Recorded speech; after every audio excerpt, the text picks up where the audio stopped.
Hello my dear friends, very good morning to all of you. Welcome to Careerwill. So guys, करने वाले हैं हम लोग chemistry की शुरुआत।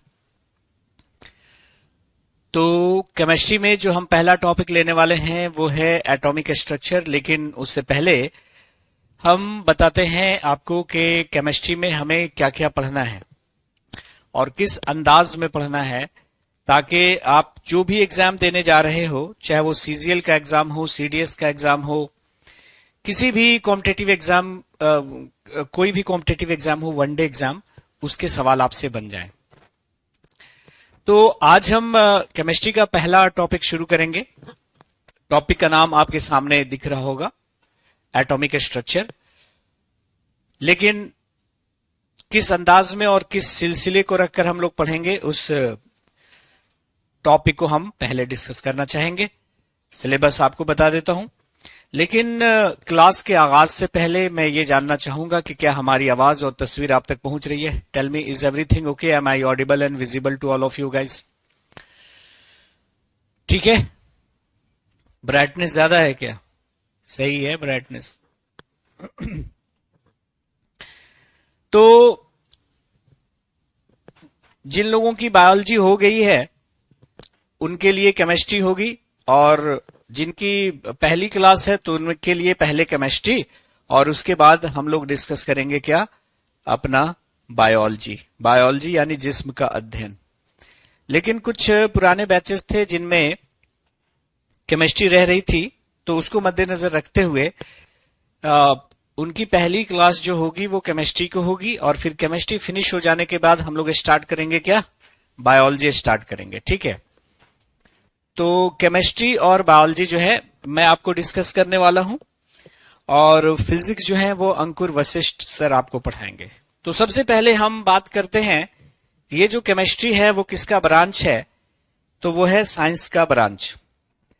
तो एक बार अगर आपसे, आपकी तरफ से ओके हो जाए तो फिर हम क्लास का करते हैं आगाज। हमारे साथ है डीएन शर्मा, आंचल, पूजा और श्रेयांश हमारे साथ हैं। कुछ हो चुकी है, हो जाने दीजिए। शुरुआत से हम लोग शुरू करेंगे। कशिश कुमारी, चलिए। तो भाई साहब, सबसे पहले अगर हम बात करते हैं साइंस की, तो चूंकि केमिस्ट्री साइंस का एक ब्रांच है, तो ये जो साइंस शब्द है ना, शब्द जो विज्ञान है, ये जो विज्ञान शब्द है एक लैटिन शब्द साइंटिया से लिया गया है। शब्द जो साइंस है वो कहां से लिया गया है? एक लैटिन शब्द साइंटिया से लिया गया है। कहां से लिया गया है? एक लैटिन वर्ड, एक लैटिन शब्द है, एक लैटिन शब्द है साइंटिया,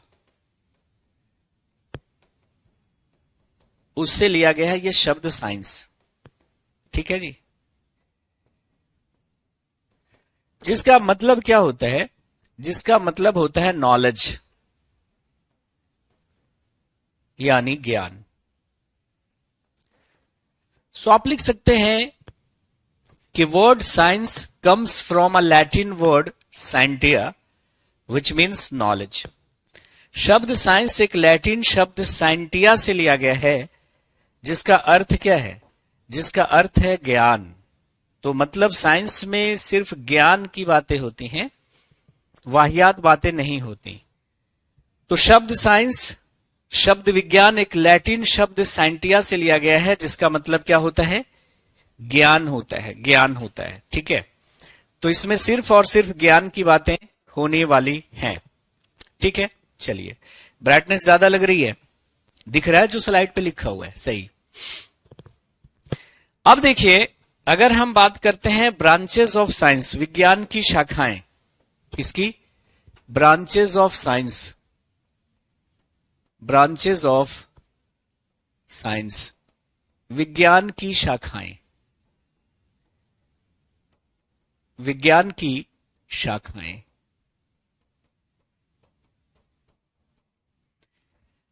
जैसा कि आपको मालूम होगा कि साइंस के दो ब्रांचेस हैं, या साइंस को दो ब्रांचेस में बांटा गया है। पहली जो शाखा है वो है आपकी the natural science. The natural science, प्राकृतिक विज्ञान। प्राकृतिक विज्ञान which is also known as biology, और इसी को बायोलॉजी कहते हैं, जीव विज्ञान। नेचुरल साइंस या बायोलॉजी जिसमें हम लोग लिविंग ऑर्गेनिजम्स की स्टडी करते हैं। किसकी करते हैं? लिविंग ऑर्गेनिजम्स की स्टडी करते हैं, सजीवों का अध्ययन करते हैं, जिसमें भी जान है, जिसमें भी जीवन है, उसका जिक्र कहां होता है? विज्ञान की एक शाखा में जिसका नाम है बायोलॉजी या नेचुरल साइंस। तो जीवन का अध्ययन, सजीवों का अध्ययन, जिंदगी की बातें जो होनी है वो आपके नेचुरल साइंस या बायोलॉजी में होती है। जीवन के अलावा बाकी चीजों का अध्ययन किया जाता है फिजिकल साइंस में। क्या बोलते हैं? द फिजिकल साइंस, भौतिक विज्ञान। जीवन के अलावा बाकी चीजों का अध्ययन भौतिक विज्ञान में किया जाता है। जैसे ये बल्ब कैसे जल रहा है, ये फैन कैसे चल रहा है, इस तरह की बातें फिजिकल साइंस में होगी। और फिजिकल साइंस के भी दो ब्रांचेस बनाए गए, फिजिक्स और केमिस्ट्री। क्या? फिजिक्स यानी भौतिकी, और दूसरी है ब्रांच केमिस्ट्री। पता होगा सबको, रसायन विज्ञान। रसायन विज्ञान। जैसे कि ये बल्ब कैसे जल रहा है, ये फैन कैसे चल रहा है, ये आवाज हमारी आप तक कैसे पहुंच रही है, इस तरह की बातें फिजिक्स में होती हैं। और जैसे मैं कहूं कि पानी क्या है? लिक्विड है। ये पानी दो गैसों के मिलने से बना है, हाइड्रोजन और ऑक्सीजन, दो गैस मिले हैं तब बना है लिक्विड।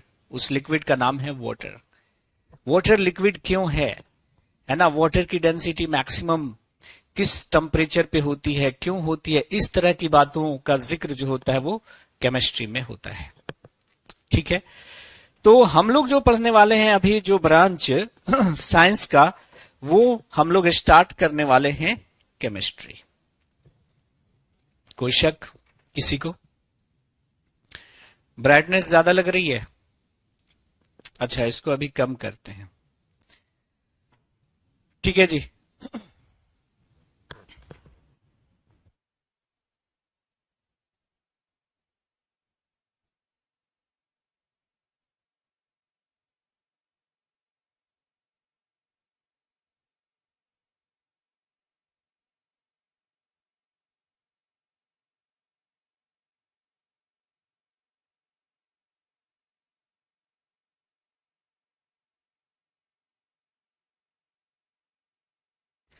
ठीक है, चलिए। तो अगर हम बात करें कि भाई नेचुरल साइंस और फिजिकल साइंस की, तो अभी हम लोग स्टार्ट करने वाले हैं क्या? अभी हम लोग स्टार्ट करने वाले हैं केमिस्ट्री। देखो, केमिस्ट्री जो आप पढ़ोगे वो आपका जो पढ़ने का जो लेवल होना चाहिए वो क्या होना चाहिए? जो आपका स्तर होना चाहिए वो होना चाहिए 6 to 12th।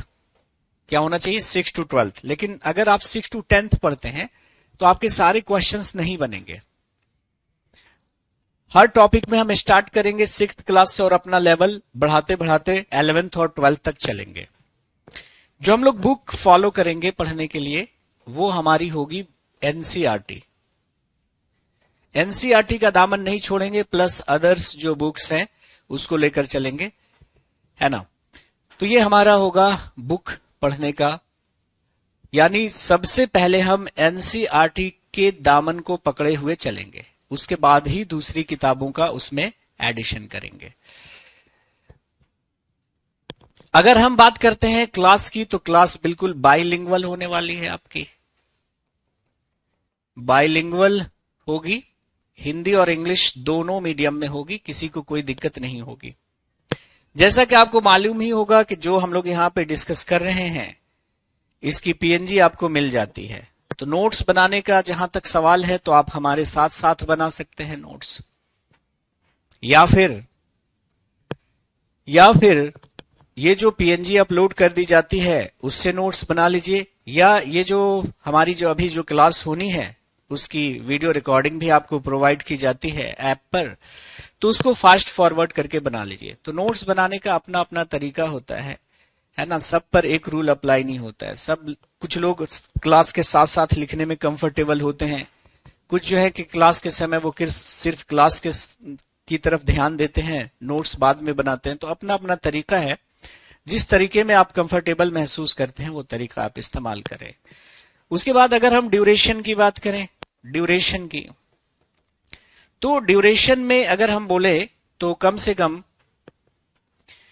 3 से 4 महीने आपको लगेंगे, लेकिन चूंकि हम कोशिश करेंगे कि रेगुलर हमारी क्लास हो तो इससे कम अवधि में हम इसे फिनिश करने की कोशिश होगी हमारी, और बहुत ही शानदार ढंग से जो आपके एग्जाम्स हैं, जिस तरह का आपका क्वेश्चंस का लेवल है, उस अंदाज में हम लोग बात करने वाले हैं, है ना। तो चलिए एक नजर डालते हैं हम लोग अपने सिलेबस पर, है ना, सिलेबस पर। और अगर हम नंबर ऑफ क्लासेस की बात करें तो लगभग 40 से 45 क्लासेस आपकी होंगी, इससे ज्यादा भी जा सकती हैं, है ना। वो ड्यूरेशन पे डिपेंड करता है कि 1 घंटे की क्लास है कि 1.5 घंटे की क्लास है, ठीक है। तो ये 40 से 45 क्लासेस, 50 क्लासेस, 55 क्लासेस तक जा सकती हैं नंबर ऑफ क्लासेस, ठीक है।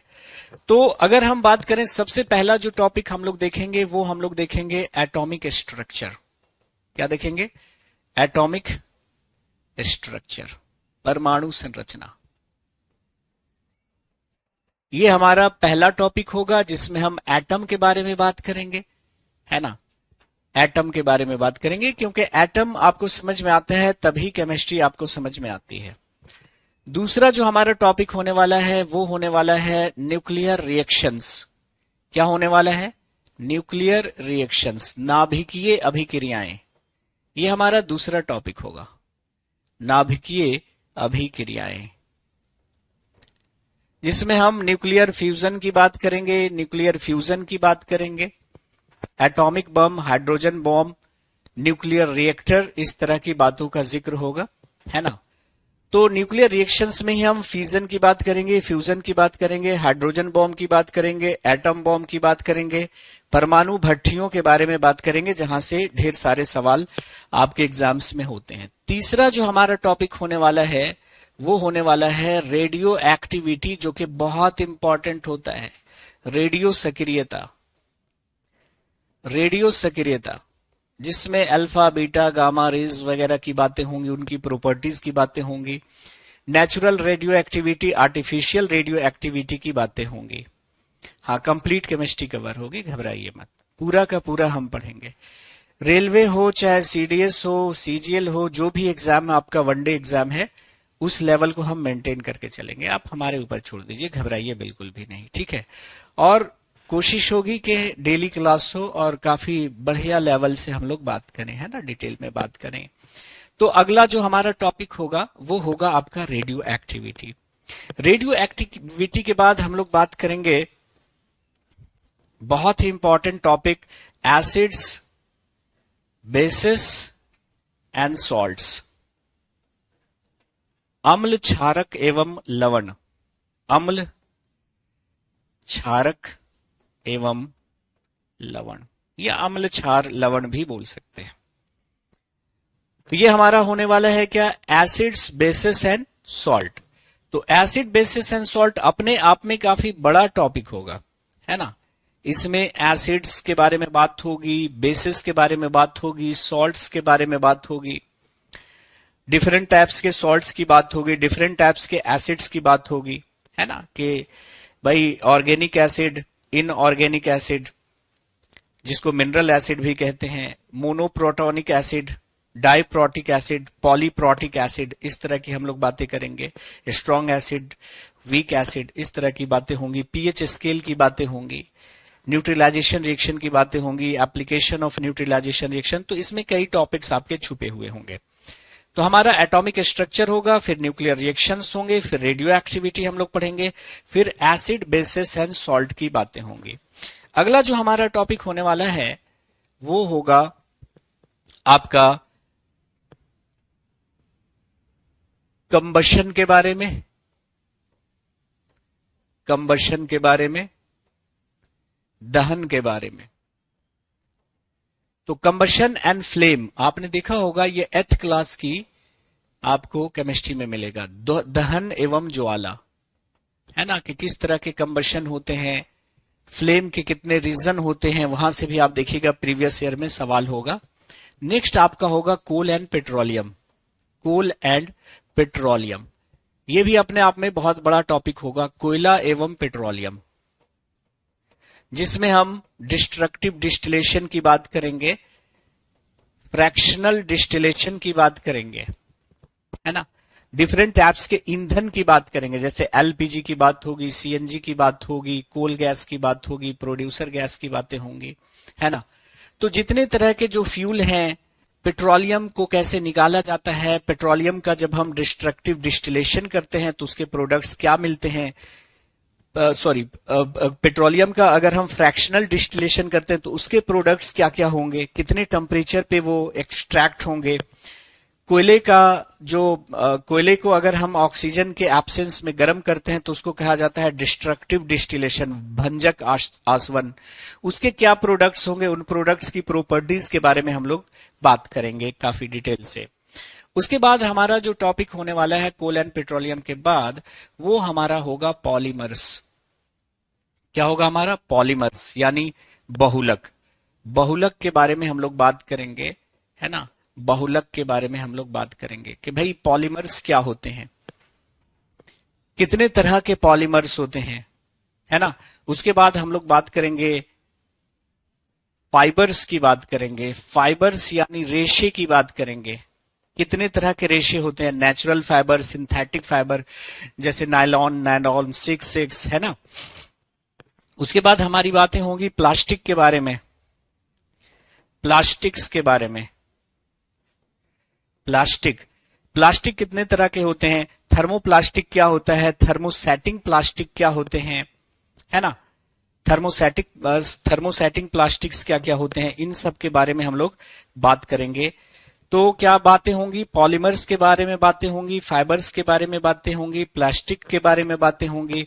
उसके बाद अगर हम बात करें तो मैटर के बारे में बातें होंगी, मैटर, मैटर यानी पदार्थ, ये अपने आप में बहुत ही बड़ा टॉपिक होगा, पदार्थ या जिसको हम द्रव्य कहते हैं।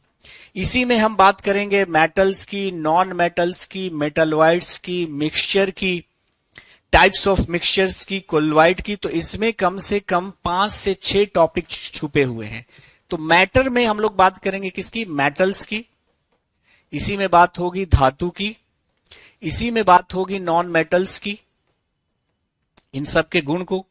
तो सब अलग अलग टॉपिक्स होंगे, मेटल्स, नॉन मेटल्स यानी अधातु, और फिर इसी में बात होगी मेटलॉइड्स की, मेटलॉइड्स की मतलब उपधातु की। इसी में बात होगी कंपाउंड्स की, है ना, इसी में हम लोग कंपाउंड की बात करेंगे, डिफरेंट टाइप्स के कंपाउंड्स होंगे, यौगिक पढ़ेंगे हम लोग। इसी में वाटर की बातें होंगी, वाटर भी यौगिक है, तो टेम्पररी वाटर की हार्डनेस की बात होगी, टेम्पररी हार्डनेस, परमानेंट हार्डनेस की बातें होंगी। उसके बाद मिक्सचर की बातें होंगी। तो मैटर अपने आप में बहुत बड़ा टॉपिक होने वाला है। और मिक्सचर भी अलग अलग तरह के होंगे, homogeneous mixture, heterogeneous mixture. Heterogeneous mixture में कोलॉइड और सस्पेंशन, कोलॉइड के भी बहुत सारे टाइप्स, है ना। तो ये जो हमने सिर्फ मैटर लिखा है ना, इसमें ढेर सारे टॉपिक्स छुपा के रखे हैं हमने। तो मैटर के फिजिकल स्टेट्स, केमिकल स्टेट्स की बात करेंगे। जैसे आपने देखा होगा कि मैटर के 5 फिजिकल स्टेट होते हैं, सॉलिड, लिक्विड, गैस, प्लाज्मा और बीईसी। इन सभी स्टेट्स का यहां पर जिक्र होने वाला है। उसके बाद चलेंगे हम लोग कहां पर? उसके बाद हम लोग चलेंगे ऑर्गेनिक केमिस्ट्री पे। क्या पढ़ेंगे हम लोग? Organic chemistry. ये ऑर्गेनिक केमिस्ट्री अपने आप में पूरा एक ब्रांच है केमिस्ट्री का। इसमें एल्केन, एल्कीन, अल्काइंस, जितने भी ऑर्गेनिक कंपाउंड्स हैं, होमोलोगस सीरीज है, वो सब कब की बात होगी। तो ऑर्गेनिक केमिस्ट्री यानी कार्बनिक रसायन जो है वो भी अपने आप में बहुत बड़ा टॉपिक होने वाला है ना। तो कार्बनिक रसायन में ढेर सारे टॉपिक्स छुपे होंगे, क्योंकि ये केमिस्ट्री की एक अलग ब्रांच है जिसमें डिफरेंट डिफरेंट टॉपिक्स हम लोग पढ़ेंगे। एल्केन पढ़ेंगे, एल्कीन पढ़ेंगे, एल्काइन पढ़ेंगे, केमिकल नेचर वगैरह पढ़ेंगे। ऑर्गेनिक केमिस्ट्री की जहां तक बात है, तो ऑर्गेनिक केमिस्ट्री के बाद हम लोग पढ़ने वाले हैं आपका पीरियोडिक टेबल। पीरियोडिक टेबल क्या पढ़ेंगे? आवर्त सारणी। पीरियोडिक टेबल यानी आवर्त सारणी, जहां से क्वेश्चंस अगर होते हैं तो वो बच्चों से बनते नहीं है ना। तो बिल्कुल पीरियोडिक टेबल को हम इजी करके पढ़ेंगे और बिल्कुल वहां पे वार करेंगे जहां से क्वेश्चंस पूछे जाते हैं। तो पीरियोडिक टेबल, उसकी प्रॉपर्टीज, पीरियोडिक टेबल कैसे कैसे बना, शुरुआत से किस तरह के मतलब अप्रोचेस हुए, वो सारी बातों का हम लोग जिक्र करेंगे, है ना। एक मिनट, आपके कमेंट्स नहीं आ रहे मेरे पास।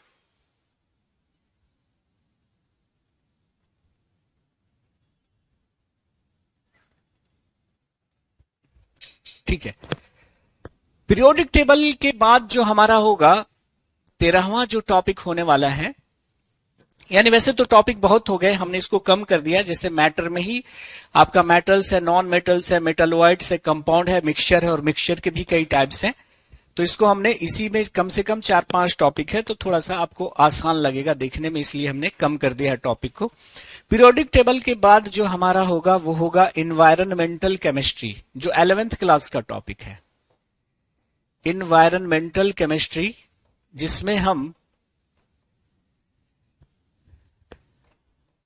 पर्यावरणीय रसायन की बात करने वाले हैं, है ना।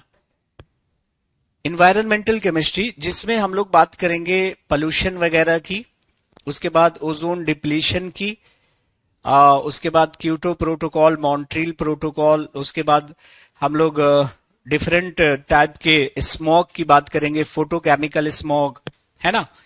उसके बाद क्लासिकल स्मॉग, ओजोन के डिप्लेशन की वजह, ओजोन लेयर, ओजोन परत की क्षय क्यों हो रही है, इस तरह की बातों का हम लोग जिक्र करेंगे। ये भी काफी लंबा टॉपिक होने वाला है। ग्रीन हाउस इफेक्ट की बात करेंगे, उसके बाद ग्लोबल वार्मिंग का जिक्र होगा, ठीक है। फिर वाटर पोल्यूशन इसी में पढ़ेंगे, वाटर पोल्यूशन से होने वाली बीमारियों का जिक्र करेंगे। तो ये भी अपने आप में बहुत बड़ा टॉपिक होने वाला है। अगला टॉपिक जो हमारा होगा वो होगा केमिस्ट्री इन एवरीडे लाइफ। ये 12th क्लास का टॉपिक है, और यहां से भी देखिएगा आपके एग्जाम्स में काफी सवाल होंगे, है ना। तो chemistry in everyday life, everyday life, दैनिक जीवन में रसायन का महत्व, दैनिक जीवन में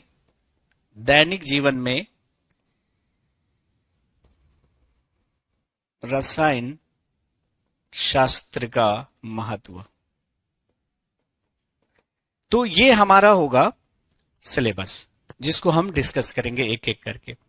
तो पोल्यूशन भी अपने आप में बहुत बड़ा टॉपिक होने वाला है, जिसमें बायोमैग्निफिकेशन, है ना, इत्यादि की हम लोग बातें करेंगे, है ना। यूट्रोफिकेशन की बातें करेंगे, बहुत सा लंबा टॉपिक होने वाला है। इसमें हम डिफरेंट टाइप्स के ड्रग्स की बात करेंगे, ड्रग्स की बात करेंगे कि भाई बहुत सारे मेडिसिन होते हैं, उसकी बातें होंगी। उसके बाद आर्टिफिशियल स्वीटनिंग एजेंट्स, कृत्रिम मधुरक वगैरह की बातें होंगी, और भी जो बहुत सारे केमिकल्स हैं, एंटीऑक्सीडेंट्स की बातें होंगी, है ना।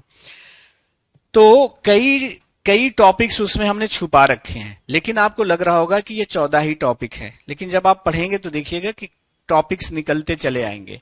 तो चलिए आज का टॉपिक हम शुरू करते हैं अपना एटॉमिक स्ट्रक्चर, बिल्कुल बेसिक से। मैं ये मान के चल रहा हूं कि आपको केमिस्ट्री बिल्कुल भी नहीं आती है, आपका केमिस्ट्री खत्म है। तो सबसे पहले एटॉमिक स्ट्रक्चर में हम लोग बात करने वाले हैं एटम्स की। किसकी बात करेंगे? एटम्स की, परमाणु की। किसकी? परमाणु की। अब देखिए, एटम की अगर हम बात करते हैं तो एटम्स के बारे में सबसे पहले बोला है डाल्टन साहब ने। डाल्टन्स ने। किसने? डाल्टन ने। लेकिन अगर डाल्टन से भी पहले की बात करें तो एक महर्षि कनाद थे इंडिया के, उन्होंने एटम के बारे में पहला जिक्र किया था। महर्षि कनाद थे, उन्होंने कहा कि अगर किसी पदार्थ को हम विभाजित करते जाएं, किसी पदार्थ को हम डिवाइड करते जाएं, विभाजित करते जाएं, विभाजित करते जाएं, विभाजित करते जाएं, तो एक ऐसा समय भी आएगा कि आप उसको पुनः विभाजित नहीं कर सकते, फर्दर डिवाइड नहीं कर सकते। तो वो जो सबसे छोटा अविभाजित कण मिलेगा, सबसे छोटा अविभाजित कण, उसको उन्होंने क्या कहा? परमाणु कहा। और उन्होंने कहा कि परमाणु किसी पदार्थ का वह सूक्ष्मतम कण होता है जिसे पुनः विभाजित नहीं किया जा सकता। ये थे आपके कौन? महर्षि कनाद। महर्षि कनाद थे। लेकिन चूंकि ये बात इन्होंने हिंदी में बोली थी तो ये ज्यादा असर नहीं दिखा पाया। इसी बात को डाल्टन साहब ने यूं कहा कि atoms are the smallest particle of a substance which cannot be divided further. Atoms are the smallest particle of a substance which cannot be divided further. परमाणु किसी पदार्थ का वह छोटा कण है जिसको हम विभाजित नहीं कर सकते। तो क्या बन गया? डाल्टन ने जब ऐसा बोला तो इसी को नाम दिया गया डाल्टन्स एटॉमिक थ्योरी। क्या नाम दिया गया? डाल्टन्स एटॉमिक थ्योरी कहा गया। डाल्टन का परमाणु सिद्धांत बोल दिया गया, है ना, क्योंकि इन्होंने यही बात इंग्लिश में बोली थी।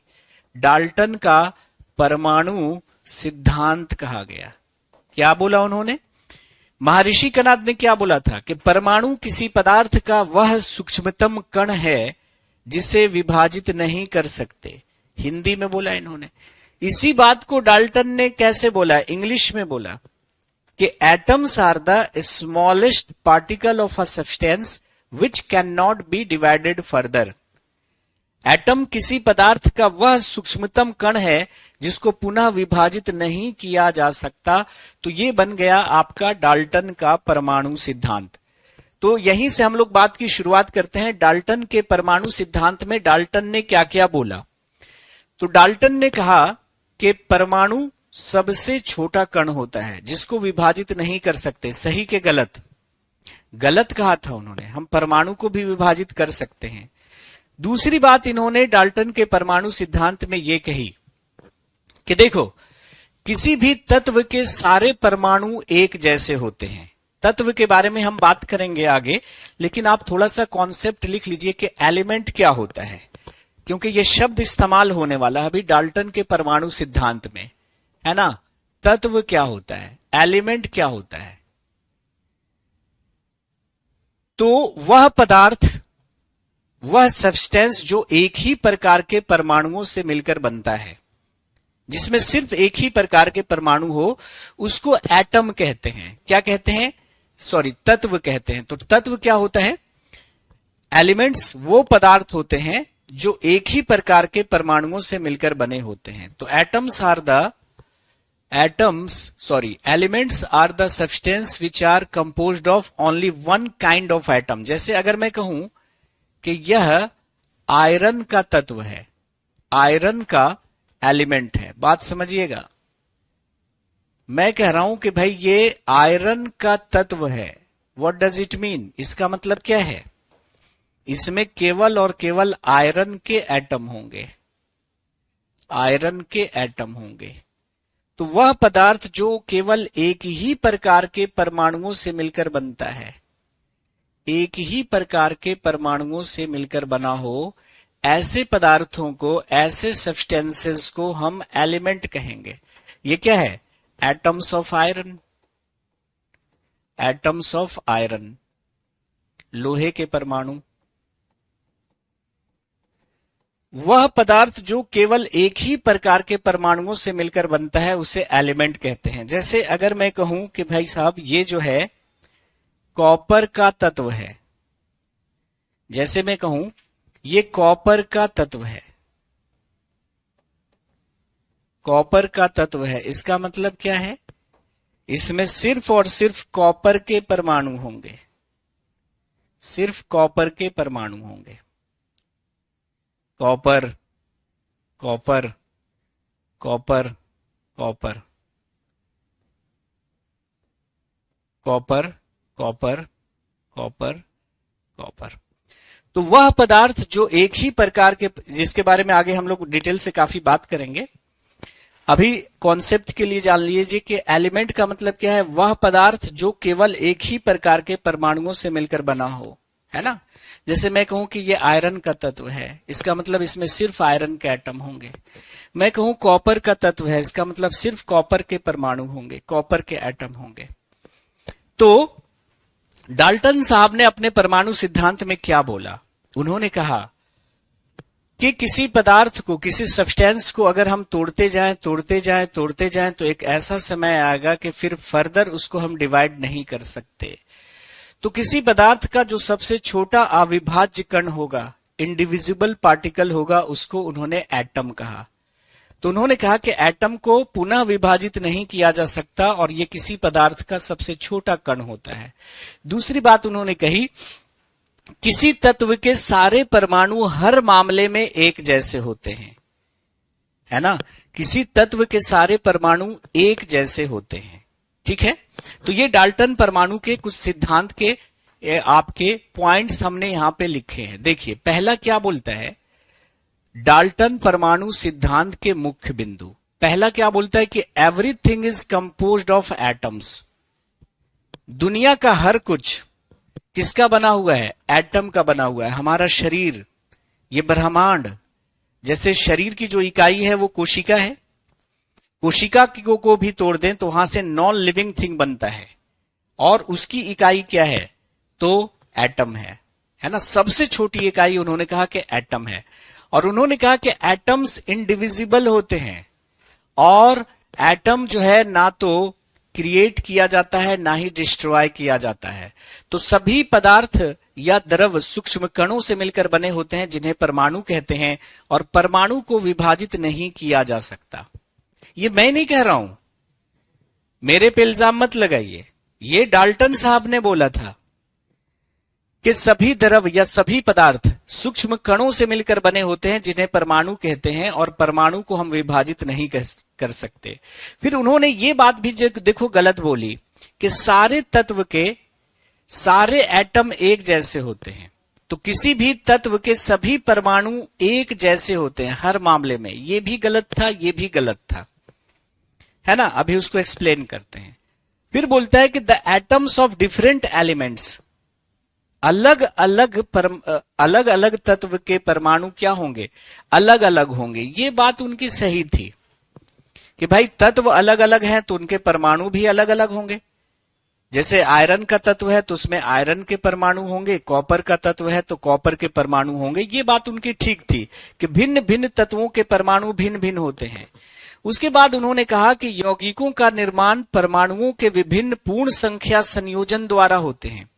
उन्होंने कहा कि जब एलिमेंट्स मिलते हैं तो कंपाउंड बनते हैं, तो एटम मिलते हैं तो कंपाउंड बनते हैं। जैसे कि देखो, हाइड्रोजन का 2 एटम और ऑक्सीजन का 1 एटम मिला तो वाटर का एक कंपाउंड बन गया, एक मॉलिक्यूल बन गया। तो उन्होंने क्या बोला कि यौगिकों का निर्माण जो होता है वो परमाणुओं के विभिन्न पूर्ण संख्या संयोजन से होता है। और ये पूर्ण संख्या होगी, ऐसा नहीं होगा कि हाफ जो है वाटर हो जाएगा और हाफ जो है ऑक्सीजन हो जाएगा, हाफ हाइड्रोजन हो जाएगा। पूर्ण संख्या का जब संयोजन होगा तब क्या बनता है, कंपाउंड बनता है। जैसे HCl, हाइड्रोजन का 1 एटम, क्लोरीन का 1 एटम, ठीक है। तो ये बात इन्होंने कही, तो इसको जरा लिख लीजिएगा कि डाल्टन के परमाणु सिद्धांत में उन्होंने एग्जैक्टली बोला क्या था। तो इसको समझना नहीं है, इसको याद करना है, उन्होंने ऐसा बोला था। तो ये हमारी मजबूरी है कि ऐसे ही लिखना पड़ेगा। उनका स्टेटमेंट है, किनका, डाल्टन साहब का, कि यौगिकों का निर्माण परमाणुओं के विभिन्न पूर्ण संख्या संयोजन द्वारा होते हैं, है ना। नोट करेंगे इसको। Compounds are produced through different whole number combination of atoms. ये 4 पॉइंट याद कीजिए। अब हम इनकी खामियों को निकालेंगे कि भाई इन्हें क्या क्या वाहियात चीजें बोल के चले गए और हम लोगों को पढ़ना पड़ रहा है ना। नोट हो गया, नोट हो जाएगा तो लिखेंगे डन। क्या लिखा है? Compounds are produced when different atoms combine. So combination of different compounds combination of different atoms form a compound. ठीक है. All atoms of an element are identical. किसी भी एलिमेंट के सारे एटम्स एक जैसे होते हैं, आइडेंटिकल होते हैं. फिर उन्होंने क्या बोला कि केमिकल रिएक्शन जो होता है ना, रासायनिक प्रतिक्रिया में क्या हो रहा है? एटम्स का अरेंजमेंट हो रहा है, एटम्स का रीअरेंजमेंट हो रहा है. जैसे देखो HCl अगर रिएक्शन करता है NaOH से, तो देखिए Na इसके साथ आ जाता है और HOH के साथ आ जाता है और बना लेता है क्या? NaCl और प्लस HOH मिलकर क्या हो गया? H2O हो गया. तो इन्होंने क्या कहा कि जो केमिकल रिएक्शन एक्चुअली क्या होता है? एटम्स का रीअरेंजमेंट होता है. तो एटम्स के रीअरेंजमेंट की वजह से केमिकल रिएक्शन होते हैं. जैसे HCl का रिएक्शन NaOH से आप करवाते हो तो Na जो है वो Cl से रिएक्शन करता है और H जो है वो OH से रिएक्शन करता है. ठीक है, बन गया क्या? NaCl और H2O. तो ये एटम्स रीअरेंज होकर पुनः व्यवस्थित होकर नए कंपाउंड बना लिए. देखो ये है केमिकल रिएक्शन. तो इन्होंने कहा कि एक रासायनिक प्रतिक्रिया के परिमाण स्वरूप अभिकारक और उत्पाद यौगिकों में परमाणुओं के पुनर्व्यवस्था की वजह से होती है. जो रिएक्शन में पार्टिसिपेट करते हैं, आगे पढ़ेंगे, जिनके बीच रिएक्शन होता है उसको रिएक्टेंट कहते हैं, अभिकारक कहते हैं, है ना. जो प्रतिक्रिया में भाग लेते हैं, जो रिएक्शन में पार्टिसिपेट करते हैं, उनको क्या कहते हैं? रिएक्टेंट. और रिएक्शन के बाद जो बनता है उसको कहते हैं प्रोडक्ट. क्या बोलते हैं? उत्पाद. तो इन्होंने क्या कहा कि केमिकल रिएक्शन क्या होता है? रिएक्टेंट के एटम्स के बीच रीअरेंजमेंट के फलस्वरूप नए नए प्रोडक्ट बनते हैं. ये कहने वाले थे कौन? डाल्टन. मैं नहीं कह रहा हूं, फिर से मैं बोल रहा हूं कि डाल्टन ने जो बोला एग्जैक्टली आपको वैसे ही याद रखना पड़ेगा. जैसे आपके प्री में तो ऐसा सवाल नहीं हो सकता. जैसे आप मेंस देने जाते हैं, CGL वगैरह का मेंस देने जाते हैं, या आप CDS के एग्जाम देने जाते हैं, या आप PCS के एग्जाम देने जाते हैं, तो वहां पे पूछ सकता है कि कौन डाल्टन के परमाणु सिद्धांत का बिंदु है या कौन डाल्टन के परमाणु सिद्धांत का बिंदु नहीं है, है ना. तो इन्होंने बोला कि भाई डाल्टन साहब ने कहा कि पदार्थ का सबसे छोटा कण होता है परमाणु. हम परमाणु को विभाजित नहीं कर सकते. सही था कि गलत था? गलत था. परमाणु को हम विभाजित कर सकते हैं. जब किसी परमाणु को विभाजित करेंगे तो क्या मिलेगा हमें? इलेक्ट्रॉन मिलेगा, प्रोटॉन मिलेगा, न्यूट्रॉन मिलेगा. और उनको भी विभाजित कर देंगे तो क्वार्क्स मिलेगा. तो सबसे छोटी इकाई जो अब है वो क्वार्क्स है. क्या है? क्वार्क है. ठीक है. तो पहला पॉइंट इनका बिल्कुल गलत था कि हम परमाणु को पुनः विभाजित नहीं कर सकते. ये बात उनकी सिरे से गलत थी. उसके बाद इनका दूसरा पॉइंट भी गलत था कि किसी एटम के, किसी एलिमेंट के सारे एटम एक जैसे होते हैं. एकदम ही वाहियात बात थी. जैसे आगे हम लोग पढ़ेंगे आइसोटोप्स. आगे हम लोग क्या पढ़ेंगे? आइसोटोप्स, समस्थानिक. समस्थानिक क्या होते हैं? किसी तत्व के वैसे परमाणु जिनकी परमाणु संख्या समान, द्रव्यमान संख्या भिन्न होती है. जैसे आपसे मैं कहूं कि ये कार्बन का तत्व है. ये क्या है? कार्बन का एलिमेंट है. ध्यान से सुनिएगा, ये कार्बन का तत्व है. इसका मतलब इसमें सिर्फ कार्बन के एटम होंगे. Carbon carbon carbon carbon carbon carbon carbon. जैसे मैंने कहा कि यह कार्बन का तत्व है, इसका मतलब इसमें सिर्फ कार्बन के परमाणु होंगे. लेकिन आप देखेंगे कि भाई कोई कार्बन है जिसकी द्रव्यमान संख्या 12 है. एक कार्बन ऐसा भी है जिसकी द्रव्यमान संख्या 14 है. आपने देखा होगा कि कार्बन के आइसोटोप्स होते हैं, परमाणु संख्या समान लेकिन द्रव्यमान संख्या भिन्न. Atomic number same, mass number different. Atomic number same, mass number different, ये कहलाते हैं आइसोटोप्स, समस्थानिक, है ना। तो किसी भी एलिमेंट के सारे एटम एक जैसे नहीं हो सकते। जैसे समस्थानिकों की हम बात करें तो कार्बन के एलिमेंट में कार्बन 12 भी हो सकता है, कार्बन 14 भी हो सकता है ना। कार्बन 12 भी हो सकता है और कार्बन 14 भी हो सकता है। तो दूसरा पॉइंट भी इनका क्या था, गलत था। क्या बोला था इन्होंने दूसरा, कि all atoms of an element are identical, किसी तत्व के सारे परमाणु एक जैसे होते हैं। ये बात भी वाहियात थी, है ना। किसी भी एटम के, किसी भी एलिमेंट के सारे एटम एक जैसे नहीं हो सकते, जैसे कि आइसोटोप्स, आगे हम लोग पढ़ेंगे, ठीक है। ये बात बिल्कुल सही थी उनकी, और ये बात भी बिल्कुल सही थी कि एटम्स मिलते हैं तो कंपाउंड बनते हैं, परमाणु मिलते हैं तो यौगिक बनते हैं, ये भी सही थी। और ये भी सही था कि भाई रीअरेंजमेंट के थ्रू क्या होता है, केमिकल रिएक्शन होता है ना, कि एटम्स क्या होते हैं, रीअरेंज होकर नए नए प्रोडक्ट का निर्माण करते हैं। तो अब हम लोग देखने जा रहे हैं क्या, हम लोग देखने जा रहे हैं limitations of Dalton's atomic theory. Heading डालिएगा, डाल्टन के परमाणु सिद्धांत के दोष।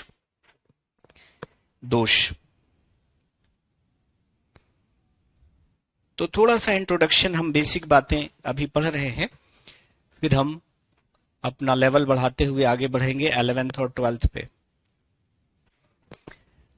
डाल्टन के परमाणु सिद्धांत में क्या क्या खामियां थी। पहली खामी कि according to Dalton atomic theory, Dalton atomic theory के अनुसार एटम इनडिविजिबल है, अविभाज्य है, लेकिन atoms can be divided into electrons, protons and neutrons, है ना।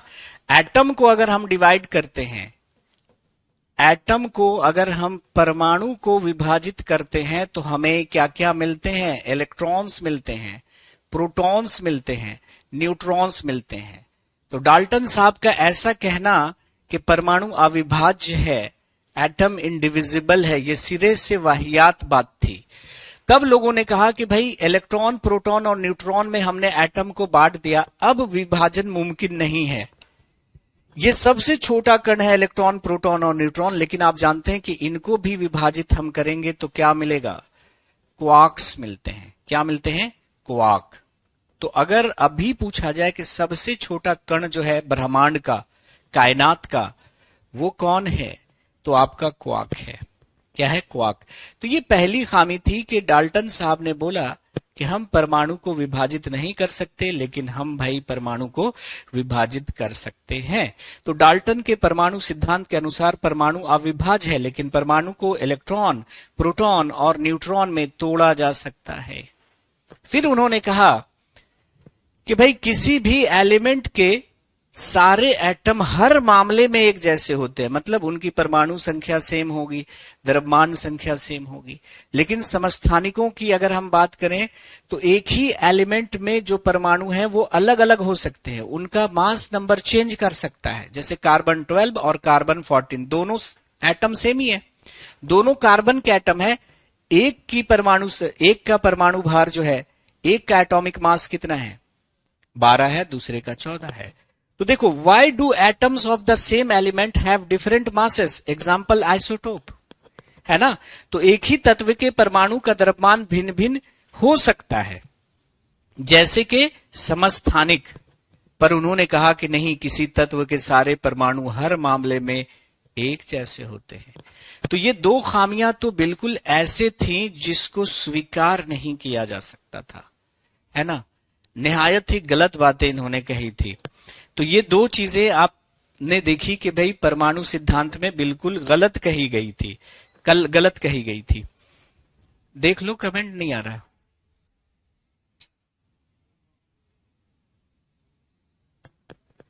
कैसे पता चलेगा मुझे, आ रहा है बच्चों को समझ में, नहीं आ रहा? ठीक है जी। एक ही तरह के एटम अगर एक साथ हैं तो वो एलिमेंट कहलाते हैं, डिफरेंट है तो कंपाउंड हो जाएंगे, है ना। तो एलिमेंट, कंपाउंड और मिक्सचर में क्या अंतर है, वो जब हम मैटर का स्टेट पढ़ेंगे तो ज्यादा क्लियर हम लोग करेंगे। अभी हमने सिर्फ एलिमेंट को थोड़ा सा बताया है, ताकि यहां पर जो एलिमेंट की बात आई है, कि एलिमेंट की बात आई है, ये जो शब्द एलिमेंट आया है उसके बारे में आप थोड़ा समझ सको। बाकी एलिमेंट क्या होते हैं, कंपाउंड क्या होते हैं, मिक्सचर क्या होते हैं, तीनों को हम अलग अलग डिस्कस करेंगे, है ना। सीटेट का थोड़ा अलग रहता है, उसमें मतलब 6 to 8 रहती है बातें। यहां पे हम थोड़ा हायर लेवल का पढ़ रहे हैं। सीटेट में सिर्फ 6 to 8 पढ़ना है आपको, उसमें अलग अलग टॉपिक्स हैं, अलग अलग टॉपिक्स हैं, ठीक है। तो सीटेट को छोड़ दीजिए। तो इसको हमने ऐसे लिख दिया है ताकि आपको थोड़ा नोट्स में ये सारी चीजें मिल जाए। अदरवाइज हम ऐसे पॉइंट वाइज लिखते चले जाते तो फिर वो मजा नहीं आता, है ना, क्योंकि वो फिर उड़ जाती है क्लास के बाद चीजें। तो इसलिए हमने थोड़ा प्रॉपर नोट्स बनाने की तरह सारा कुछ एक एक पॉइंट हमने लिख दिया है ना, ताकि आपको याद रहे कि एक ही तत्व के परमाणु का द्रव्यमान भिन्न भिन्न हो सकता है। बात आ रही है समझ में? चलिए, कैसे लोगों को पता चला कि नहीं परमाणु को हम विभाजित कर सकते हैं? तो अगर हम खोज की बात करें तो सबको पता होगा, ये मुझे बताने की शायद जरूरत नहीं है, लेकिन आपको यहां पर मैं लिख दे रहा हूं कि भाई इलेक्ट्रॉन की जो खोज है वो किसने करी थी? तो जे थॉमसन साहब ने करी थी। किसने? जे थॉमसन साहब ने करी थी। आपको दिख रहे होंगे यहां पे, ये हैं थॉमसन साहब।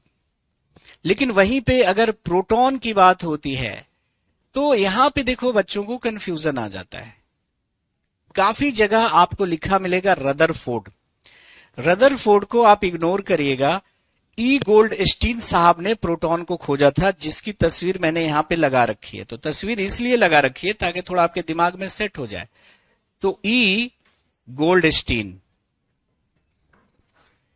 गोल्डस्टीन साहब ने प्रोटॉन की खोज करी थी। रदरफोर्ड ने एक्चुअली न्यूक्लियस की खोज करी थी। और न्यूक्लियस की खोज कैसे करी थी वो एक्सपेरिमेंट भी हम देखेंगे, रदरफोर्ड अल्फा पार्टिकल एक्सपेरिमेंट। और न्यूट्रॉन की जहां तक खोज की बात है, तो न्यूट्रॉन की खोज की बात है तो आप जानते हैं कि ये हमारे यहां पे दिख रहे होंगे स्मार्ट से आदमी, जिसका नाम था जेम्स चैडविक।